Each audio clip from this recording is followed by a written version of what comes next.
আসসালামু আলাইকুম। নতুন একটি ভিডিওতে আপনাদের সবাইকে স্বাগতম। বন্ধুরা, আজকের পর্বে দন্তের ন অক্ষর দিয়ে ছেলে শিশুর আধুনিক কিছু ইসলামী নাম এবং সেই নামের বাংলা অর্থসহ জানিয়ে দেব। আমাদের যাদের বাড়িতে নবজাতক ছেলে সন্তান এসেছে, নাম নিয়ে দ্বিধাদ্বন্দ্বে ভুগছি, তাদের জন্য আজকের এই পাঠটি অত্যন্ত কার্যকরী। চলুন মূল পর্বে যাওয়া যাক। সর্বপ্রথম আমরা জেনে নেব আরবি নাম নাঈম, যার বাংলা অর্থ আরাম। দ্বিতীয় নাম নাঈম, যার অর্থ স্বাচ্ছন্দ্য। একই নাম ভিন্ন অর্থ প্রকাশ করেছে। নাকিব, যার বাংলা অর্থ নেতা। এখানেও দীর্ঘিকার এবং রস্যিকার যে যেরকম পারেন ইউজ করতে পারেন, একই অর্থ প্রকাশ করে। নাজিব শব্দের অর্থ বুদ্ধিমান, এবং এখানে আবারও নাজিবকে ভদ্র বোঝানো হয়েছে।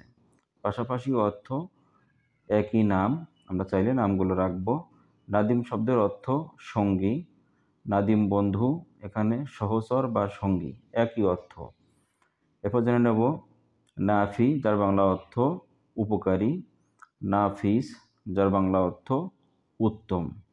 আরবি নামের অনেক সময় একই অর্থ প্রকাশ করে, এখানে আমরা ডাউট না নিয়ে যে কোনো নাম ইসলামী নাম রাখতে পারি। এরপর জানব নাবহান, যার বাংলা অর্থ খ্যাতিমান। দ্বিতীয় নাম নাবিল, যার বাংলা অর্থ আদর্শ লোককে বোঝানো হয়েছে। এরপর জানাবো নাবিল, এখানে শ্রেষ্ঠ বোঝানো হয়েছে। দীর্ঘিকার এবং রস্যিকারের পার্থক্য। নাবি শব্দের অর্থ ভদ্র। এরপর জানবো নাজিম, যার শব্দের অর্থ ব্যবস্থাপক। আরবি নাম নাইব, যার বাংলা অর্থ প্রতিনিধি।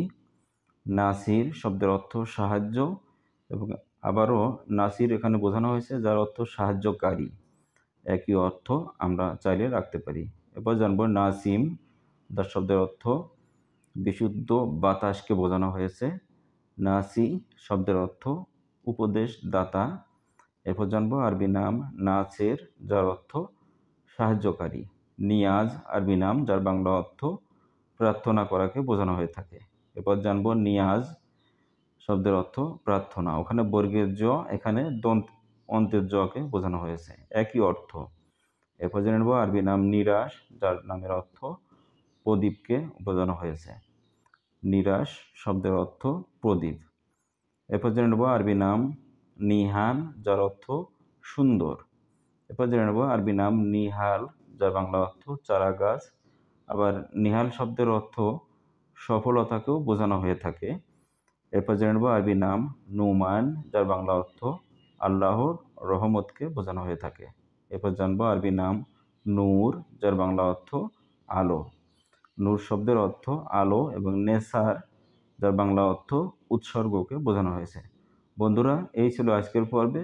ভিডিওটি যদি ভালো লেগে থাকে অবশ্যই সাবস্ক্রাইব করবেন, পাশে থাকা বেল আইকনটি প্রেস করে দিবেন, তাহলে